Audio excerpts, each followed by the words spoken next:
Hi, and welcome to this section of the Probability and Statistics Tutor.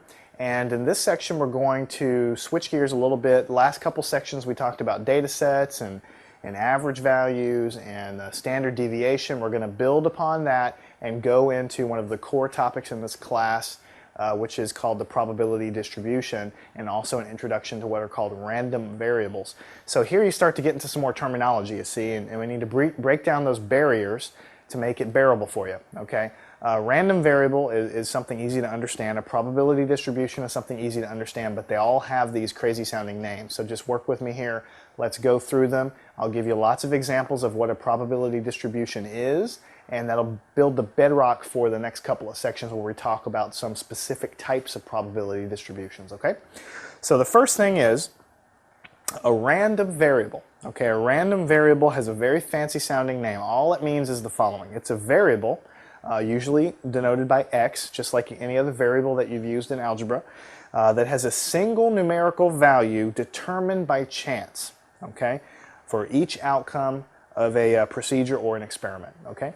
So it's a variable. I mean, it's like in algebra you have variables, okay? In statistics you have variables. We're going to both call them x. The only difference is the value that x has is going to be basically a probability. It's going to be determined by a probability, okay? And so we'll talk about and we'll give some examples of what that means when I can get and show you some examples. But just think of the random variable as a variable, single value determined by chance, determined by basically a statistical outcome of an experiment, okay? Next, let's move on into the concept of what a probability distribution is, and then when I can draw some things on the board, I'll reinforce both of these definitions, okay? A probability distribution is a graph, a table, or a function that gives the probability of each value of the random variable, okay? So the random variable itself is just this value determined by chance, okay? That's why it's called random. And the probability distribution itself can either be a table or a graph or actually a function, f of x, that produces the, basically it gives you the probability that x is going to happen. That's really what it's going to amount to. So x is going to be a random variable. It's a variable determined by chance. So it's basically going to be tied to a probability. The probability distribution itself is going to show you what those probabilities are for every value of x. So just like in your regular old functions from Algebra 1, f of x is equal to something. Could be x squared, let's say. And the values that you put in, you know, you get input values and output values, and you assign values of f of x to every value of x that you have as an input. This is going to be the same thing. The probability distribution function is going to ascribe or associate probabilities with every value of the random variable x. That's what it is. So instead of just values you get, you're going to be getting probabilities out. And you'll see it's a very simple and very slick way to actually visualize things, and so that's really good, okay? So let's just go into an example and reinforce it and see where we have. So what we're going to do is we're going to define a random variable x, and what we're going to say is we're going to let the random variable x equal to the number of eggs a hen lays in a day. Okay, so x is going to be the number of eggs a hen lays in the day. Now think about this for a second. Chickens can lay any number of eggs in a day. On Saturday they may lay no eggs at all. Sunday they might lay one. Some days they may lay two. Some days they may lay four. And again, they can have very different, depending on what's going on, they may or may not lay an egg at all. Okay. So what we're going to do is we're going to set the variable x, which is a random variable, by the way, equal to the number of eggs a hen lays in a day. And the reason it's a random variable is because nobody on this earth is going to be able to predict with certainty if that hen is going to lay 2 eggs today, or 1 egg, or 0 eggs, or whatever. Nobody's going to know. It's only going to be defined by probability. That hen has a probability of laying 1 egg, also has a probability of laying 2 eggs. It also has a probability of laying 1,000 eggs, although we all know that probability is basically 0, okay? So for every value of the random variable x we have, which is the number of eggs that she's going to lay, we're going to have a probability tied to it. So we're going to use a table to define that. So the random variable x, and we're going to have the function f of x, which is the probability distribution that we talked about a minute ago. So this hen, we're going to say, can lay 0 eggs, 1 egg, 2 eggs, 3 eggs, 4 eggs, and so on. And for every value of the random variable, we're going to have this probability distribution is going to spit out a probability. So we're going to say there's a 0.1 probability of actually having no eggs today, 0.15 probability of getting 1 egg, 0.5 probability of getting 2 eggs, 0.2 probability of getting 3 eggs, and 0.05 probability of getting 4 eggs. Okay? So you can see that as the number of eggs goes up, the probability goes down because, you know, eventually you reach a point where a hen cannot lay 10 eggs or 12 eggs or 59 eggs in a day. Okay? So the probability has to decrease. And so you can see that there's a maximum sweet spot somewhere around 2 eggs. And that's just, you know, we're just making this stuff up, but that sort of makes sense. Maximum probability, 50% of the time she'll lay 2 eggs. And on either side of that will be a decreasing probability, okay? So, one thing I want you to notice, I'm going to write it down as sort of a formal requirement in just a minute. These are all the possible values of my random variable. So this is what we called just a minute ago, the random variable. And this is also called a discrete probability distribution because every value of x is a number. It's an integer. There's no, there's no 1.5 eggs. There's no 3.2 eggs. It's integer values, and so it's called discrete probability distribution. There's a one-to-one mapping with the probability at every point here, okay? And the other thing that's absolutely crucial that you realize that these probabilities sum up to 1. When you add them up, they add up to a value of 1, okay? And that's just crucial, and you'll see that one of the definitions, one of the requirements to have a probability distribution at all is that all of those probabilities add up to 1. That means that in order to actually have something that you can call a probability distribution, you must take into account all possible outcomes that can have a non-zero probability. So what it's really saying is, since you know that the probability of all of the sample space is 1, we talked about that a long time ago in the Venn diagrams, and if you have all of the possible outcomes here, 0, 1, 2, 3, 4 eggs, and you put a probability associated with it, then all of those probabilities should add up to 1 if you've contained the entire sample space, all possible outcomes. So what we're really saying here is that the probability of getting more than 4 eggs is 0. 5 eggs, 6 eggs, 7 eggs, 8 eggs in a day, not going to happen. That's what we're saying if we claim that this is a probability distribution function. So that's a probability distribution. It's a very fancy sounding name, but really and truly look at it. It's just a chart. It just looks like one of those functions back from Algebra 1. It's just that instead of numbers, you're getting numbers, but they're just probabilities as well. So let's do another example. Let's say let's going to let the random variable x be the number of people waiting in line at a restaurant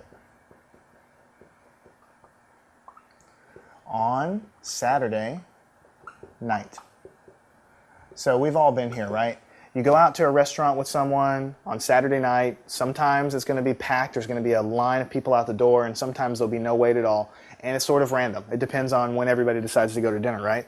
So we're going to set this random variable equal to the number of people in line when I get there. And of course, we're going to have this probability distribution function that's going to spit out the probability for every point. So there's a chance that nobody will be in line. There's a chance that one person or 2 people or 3 or 4 or 5. Heck, I've been at restaurants when 6 and even more people have actually been in line, okay? We're just going to go up to 6 for this one. So let's say the probability of 0 people waiting in line is 0. That means this is a super popular restaurant. Saturday night, you are going to wait for sure because the probability of 0 people being there is 0, okay? Probability of 1 person is only 0.1. Probability of 2 people is only 0.2. Probability of 3 people is 0.4. Probability of 4 people, 0.15. Probability of 5 people is 0.1. Probability of 6 people, 0.5. So again, you can see that sort of on average, most of the time you're going to have about 3 people in line because that maximum probability is actually that 3 people are waiting. Some nights you might go, but every single night there's going to be somebody there because the chance of nobody being there is 0. The chance of 6 people, it's a fairly large restaurant, they don't really stack them up too deep. The chance of there being 6 people is pretty low.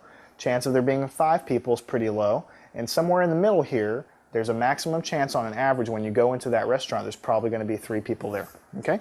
Now, again, I want you to notice that the sum of these, they sum up to 1. Okay? If you add all these up, I think you can convince yourself they're all going to add up to 1, and that has to be the case for a probability distribution. If they don't add up to 1, you do not have a probability distribution, so I'm kind of reinforcing that here. Okay? Now, one more thing that's very, very important is that this is a table, and this is great, but you can also represent these things kind of in a graph. Okay? And they're very, very useful to represent in a graph, so let's do that. Okay? And what we're going to have here is, this is the output f of x, and this is the random variable x, which we know is the number of people in line. Okay? So what I'm going to do is I'm going to put these bars here, and I'm going to label some things, and I'm going to point a few things out. We're going to go ahead and draw it. This is 0 people, 1 people, 2 people, 3 people, 4 people, 5 people, 6 people, and 7 people. Okay? Actually, there's not 7 people in my distribution, so I don't even need that. Only 6 people. Okay? All right. So first thing I want you to notice, because this is different than algebra. Normally, your tick marks, 1, 2, 3, 4, 5, 6, your tick marks, that's where your value of your point is. Okay?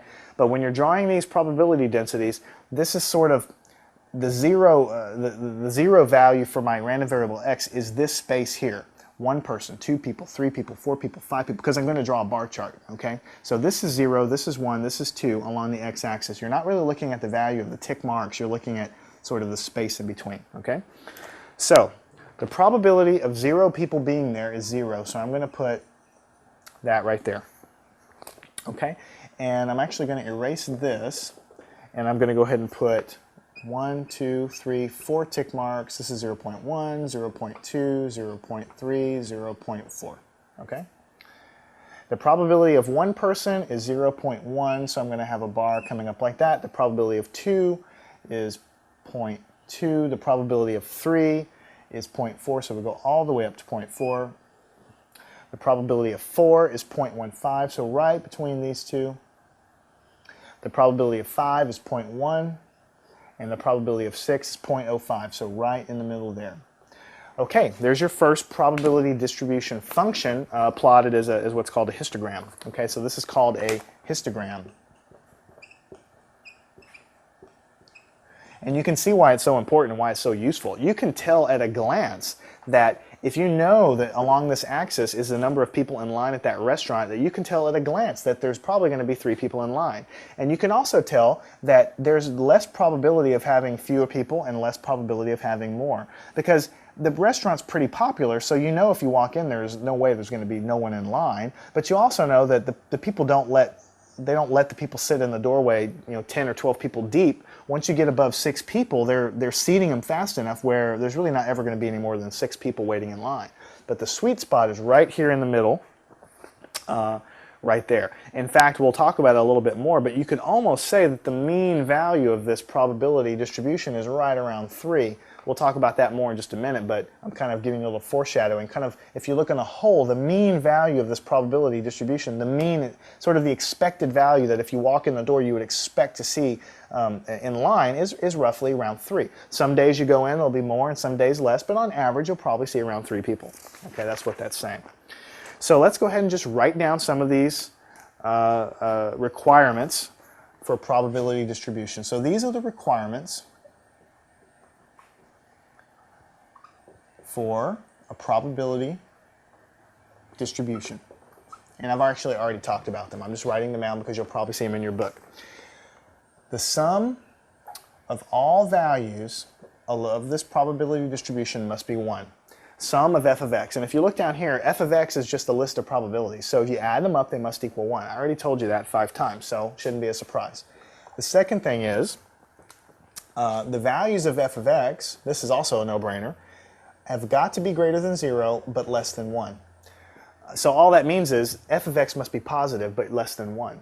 It's greater than 0 and less than 1. Okay? So that's exactly what it means there, and it kind of makes sense. In order for the sum of these things to add up to 1, then the values must be between 0 and 1, otherwise there's no way that can happen. Okay?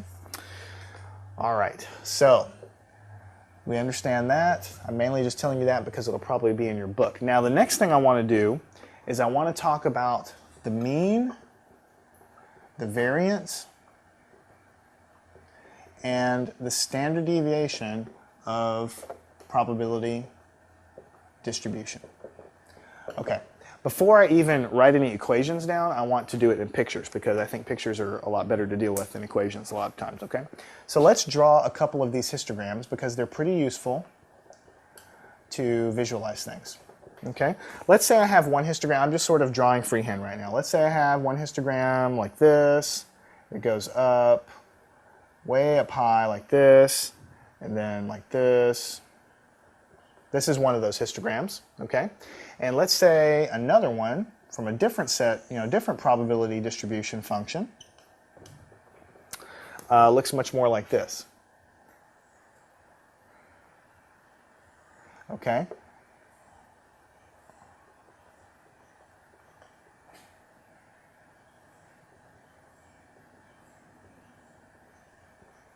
Okay, so you see the difference between the two. The first thing you want to notice right away is that if I had to pick a mean value, roughly a center value, so to speak, for this distribution, it would be roughly right here, right? Because that's roughly where the tallest peak is, and it's not just the tallest peak. It's sort of like there's some smaller here and there's some smaller here, but roughly, kind of a wild guess is roughly right there in the middle, okay? The mean value is roughly right over here for this one. So you can see that the distance from 0 over here is this far, and it's much farther to get to the mean of this one, okay? So obviously the mean is different in these two cases, okay? And the standard deviation, I haven't given you a formula yet, but the standard deviation, roughly the width, not the width of the entire thing, but the width of 68% of it, that's what a standard deviation is if you go back to that section.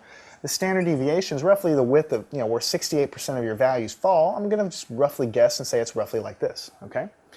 But over here, since this distribution function is so much wider, 68% of my values over here is actually it's wider. So what I'm getting at here in pictures without any math at all is the mean can be different for different probability distributions, and the standard deviation can be different. If you have a very narrow, tightly focused distribution, you're going to have a small standard deviation. If you have a very broad, spread out distribution, you're going to have a very large standard deviation. So it's exactly the same thing as when we're talking in the last section about your data sets and calculating your standard deviation and your mean and everything else. This is the same stuff. It's just applied to a probability distribution. So what we need to do now that you know big picture what a mean and what a standard deviation is we need to go ahead and write down the formulas and the equations for how to calculate mean and standard deviation.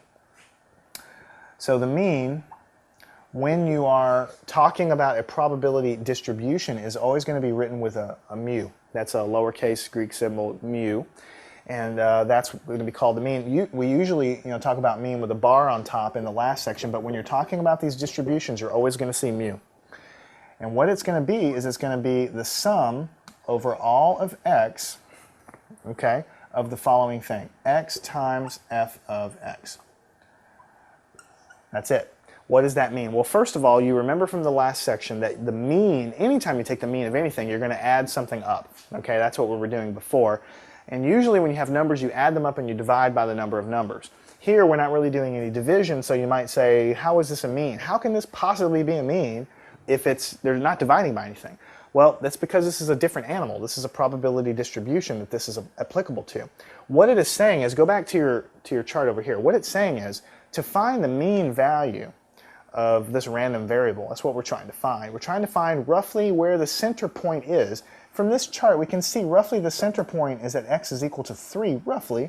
But what's happening here is, you take every value of x and you multiply by its probability. The next value of x, multiply by his probability. The next value of x times his probability, and so on. That's what's happening over there in that equation, and you add them all up. So what you're doing effectively is you're taking a weighted average. You're not dividing by anything because the probability is doing that for you. When you multiply, when you think about it, when you multiply by a decimal, that's really the same thing as dividing by something. So all these probabilities that we're multiplying by, they're all decimals. So it's doing that weighted average for you. It's telling you that this point is worth more, okay, than this one. because the probability is higher. So when I multiply its worth, quote unquote, which is its probability, times the value, and then its worth times its value, and then its worth times its value, and so on, and add them all up, what I'm going to arrive at is sort of the natural center value that's quote unquote worth the most on average. It's weighted toward the center. So each value of the random variable is associated with it a number that tells it how much that parameter is worth. The probability is the indicator of how much that particular value of the random variable contributes to the thing. So whenever you do this multiplication and this addition, you're finding that center value of the random variable that sort of means the most. That's the average value, because you're taking into account all the probabilities of all the random variables. So that's why this is the mean. You take the random variable times its probability and you add them all up, and that is giving you that weighted average that tells you what the what the central value is. Is the mean here or is the mean here? And it's going to give you that central value. Okay. So what else do we have? We have the variance, which you really don't use that much, but I'm only putting in here because it helps you with the standard deviation. The variance is sigma squared, the standard deviation squared, same symbol as last time, and that's the sum of x minus mu squared times f of x. Now, I don't even want to talk about that just yet. Let me write the next thing down, and then we'll talk about both of these. The standard deviation is sigma, and that's just equal to the square root of the variance. So it's the square root of sigma x minus mu squared times f of x. And by the way, this is in brackets. You're doing the sum of this entire thing after you multiply it together. All right, now let's talk about the standard deviation, and then after that you'll understand the variance. What's going on here? Remember, what is the standard deviation? It gives you a relative indicator of how spread apart this distribution function is, or how squished it is toward the mean, basically, is what it is. So for every value of the random variable, we're subtracting it from the mean, just like we were doing in the last section. We're squaring it, just like we're doing in the last section, but instead of adding them up and then dividing by the number of samples, we're taking that and we're multiplying by the probability of that random variable. This is doing the weighting. This is telling me how important this random variable is. This is telling me how far away it is from the mean, and when I do this multiplication, it's telling me how important or how probable that one is. And so when I do this for every value and I add them all up, it gives me a rough order of how far apart all of the points are in general, and that is what the standard deviation is. You take this quantity and you square it and you just get the variance. So that's why I didn't really want to talk about this one so much. Standard deviation is the thing that you use most, but most of your books will also have the variance there as well. So what we're going to do now is we're going to present several probability distribution functions, and we're going to do three things. We're going to go ahead and figure out, does it look like it's a reasonable probability distribution? Does it pass the rules here that we've outlined? And then after we figure that out, if it is a probability distribution, we're going to calculate the mean and the standard deviation just to give you a feeling for how to do that. Okay, so the first one is the random variable is going to be the number of girls that a family has. And what I'm saying here is I'm going to go out on the street and I'm going to pick a random family and I'm going to say, how many girls do you have in your family? And they'll give me an answer, and that'll give me some statistical data. So my random variable is x, and f of x is my probability distribution.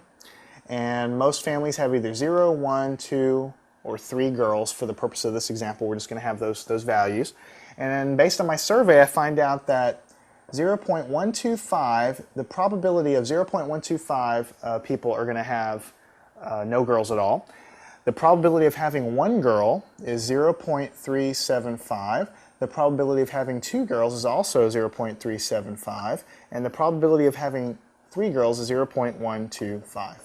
So the first thing we want to do is find out, is this a probability distribution? And the second thing is we're going to calculate the mean and the standard deviation if it is. So, is this a probability distribution? The first thing we have to check, are all of these values for probabilities greater than 0 and less than 1?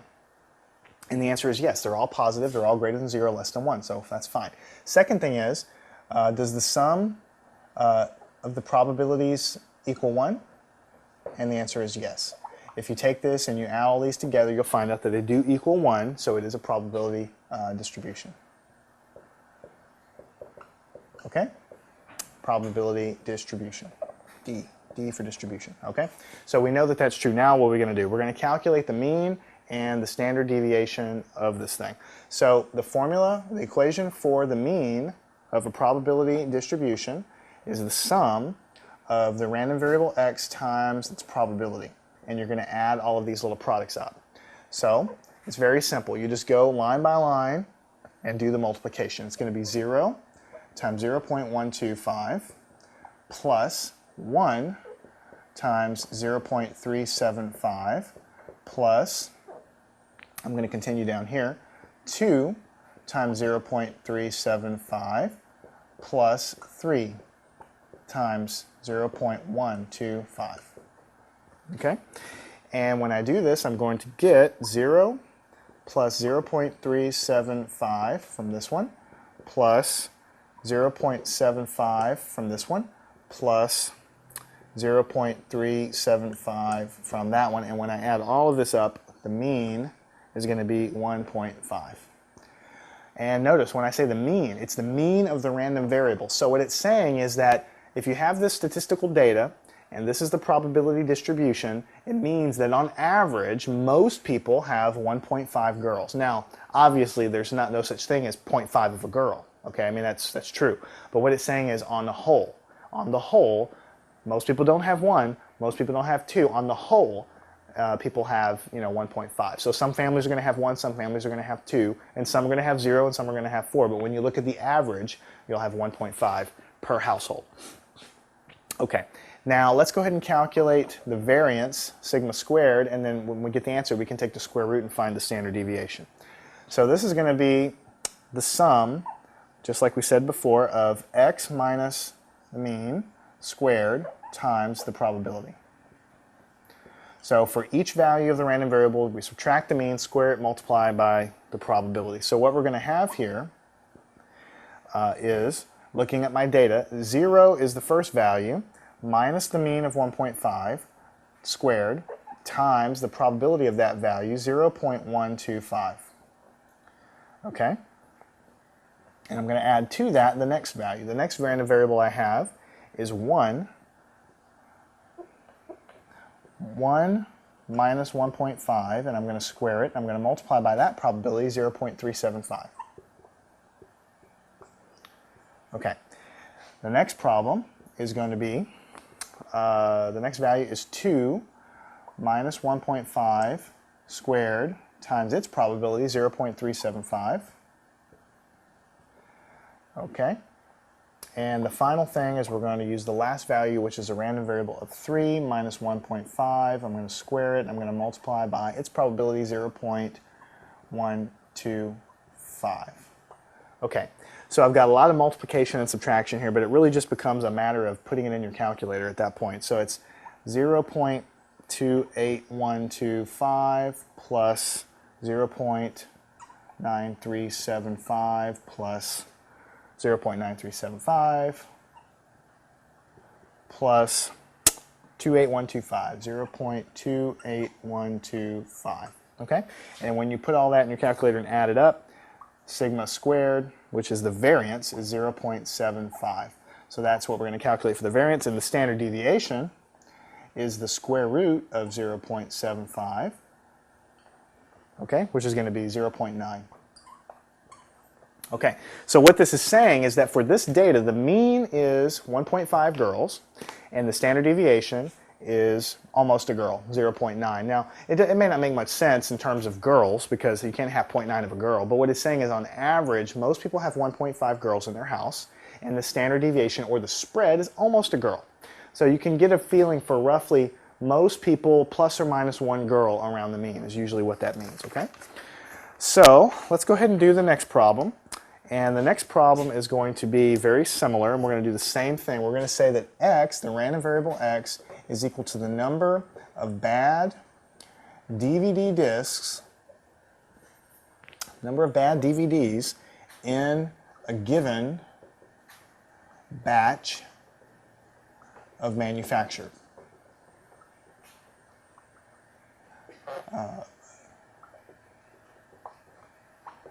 number of bad DVD discs in a given batch manufactured. Okay, and the data, I'm going to have X, and I'm going to have my probabilities. 0, 1, 2, 3, 4 disc, let's say. The probability of having 0 disc bad, 0.04. The probability of having 1 bad, 0.26. Probability of having 2 bad, 0.36. Probability of having 3 bad, 0.20. Probability of having 4 bad, 0.08. So if on a test somebody says, here's a potential distribution function, tell me if this is a probability distribution. First thing you check is to say, well, are all of these numbers positive, greater than 0, and less than 1? Yes, the answer is true. Now let's go ahead and add them all up. When you add them all up, you're going to get 0.94. This does not sum up to 1. And because it doesn't sum to 1, this is not a probability distribution. Because we said it must sum up to 1, it must have all outcomes and a probability associated with all outcomes, and if that's not the case, then it is not a probability distribution function. Okay, now the next problem is we're going to let our random variable x equal to the number of DWIs, driving while intoxicated, okay, a given inmate has. So they go off to the inmates, they take a survey, and they figure out how many people have DWIs and how many people don't. So our random variable is going to be x. We're going to have our probabilities distribution f of x, 0, 1, 2, or 3 questions. Probability of having 0 is actually pretty likely, 5, 1, 2. So not every, about half the people in prison have no DWIs at all. Okay. How many people have 1? Roughly 0.301. How many people have 2 DWIs? 0.132. How many people have 3 DWIs? 0.055. So first question, is this a probability distribution? First, you look and make sure these are positive, greater than 0, less than 1, and they are. Second thing, let's add them up. When you do this, put these in your calculator and add up, they do sum to 1, so it's a probability distribution. So that's really all you need to do. It is a probability distribution. Now, let's calculate the mean. Is the sum of x times f of x. Basically the weighted average of these random variables. And so what you're going to have is 0.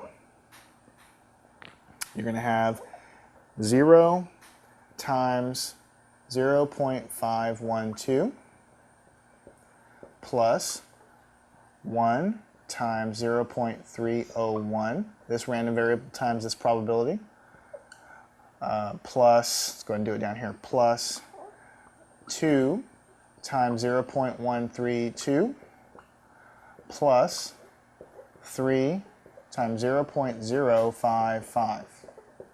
Okay, so basically all you're doing is you're taking every random variable, multiplying by its respective probability, which gives it the weight, and then you're averaging it together, and you're trying to find that weighted average of what the central value really is, the mean. Okay, so what you'll get for this is 0, and then you'll get 0.301 for this one, and then for this one here you get 0.264, and then for this one here you'll get 0.165. So when you add all those together, the mean is going to be 0.73. So this is the average number of DWIs a given inmate has, basically. So the average person doesn't have 0, the average person doesn't have 1, the average person has 0.73. Again, it's kind of like the example with the girls from before. There's no such thing as 0.7 of a DUI. There's no such thing as that. But on average, when you look at a large number of people in a population, and some people have 0 DWIs, and some people have 1, and some people have 2, on average, when you look at the aggregate, they all have on average 0.73. Probability in statistics is all about averages. It's all about looking at large sets of data and trying to find trends in that data, and that's what this is doing. Okay, so if we wanted to find the variance on our way to finding the standard deviation, that would be the sum of the random variable x minus the mean squared times its probability. And again, you're just looking at the difference between each random variable point and the mean squaring it to get a positive value, and you're weighting it by its probability. And when you add all those up, you get the general indicator of what you're looking for, which is, in this case, the variance. We'll take the square root of it to get the standard deviation. So what we have, the first random variable is 0 minus the mean of 0.73. We'll square it, multiply by the probability of that guy, which is 0.512. Okay, and we'll add to that the next random variable, 1 minus the mean, which is 0.73. We'll square it, and we'll multiply by its probability, 0.301. Okay, we'll continue on down here. The next random variable is 2 minus the mean of 0.73, and we'll square him, and then we'll multiply him by 0.132. Okay, and then what we'll do finally for the last one is we'll add in 3 minus 0.73, we'll square it, and we'll multiply by that probability, 0.055. Okay, 0.055. So we have a lot of math going on here. We have subtraction, and then we square it, and then we multiply. And we do that for everything, and then we add all of the values up. Okay? So once you do all of that, what you will find out that the variance is equal to 0.791. Okay? And then the standard deviation is just going to be the square root of 0.791. You just take the square root of the variance. And so the standard deviation is 0.889. So this gives you a relative indication of how, what the spread is about the mean. So the average person in prison has 0.73 DWIs, but the standard deviation is pretty big. I mean, the standard deviation is almost 1 DWI. So it tells you that it gives you a rough indication of how far apart this data is about the mean. So it tells you, okay, the average number is this, but the population deviates from the mean on average by almost a DWI, 0.889. So this section was really just introducing you and sticking your toes in the water to the concept of the probability distribution function, which we're going to get into quite a bit more here in the next few sections, okay? And what it basically is a table, or you can also look at a histogram, which is the bar chart, whatever. It's just a way of looking at this thing called a random variable, which is just a variable like any variable of a function, but instead of spitting out a number, it spits out a probability. This probability distribution function, for every value that you input as a random variable, it gives you the probability of that random variable happening. Okay, so like the number of eggs a hen lays in the day gives you the probability for each one. Okay, and what we've done here is we've defined the mean and the standard deviation, the general formulas for how you calculate that for any probability distribution function, and we're going to use those later on as well. In the subsequent sections, we're going to go into some specific types of probability distribution functions that are very common in the study of statistics.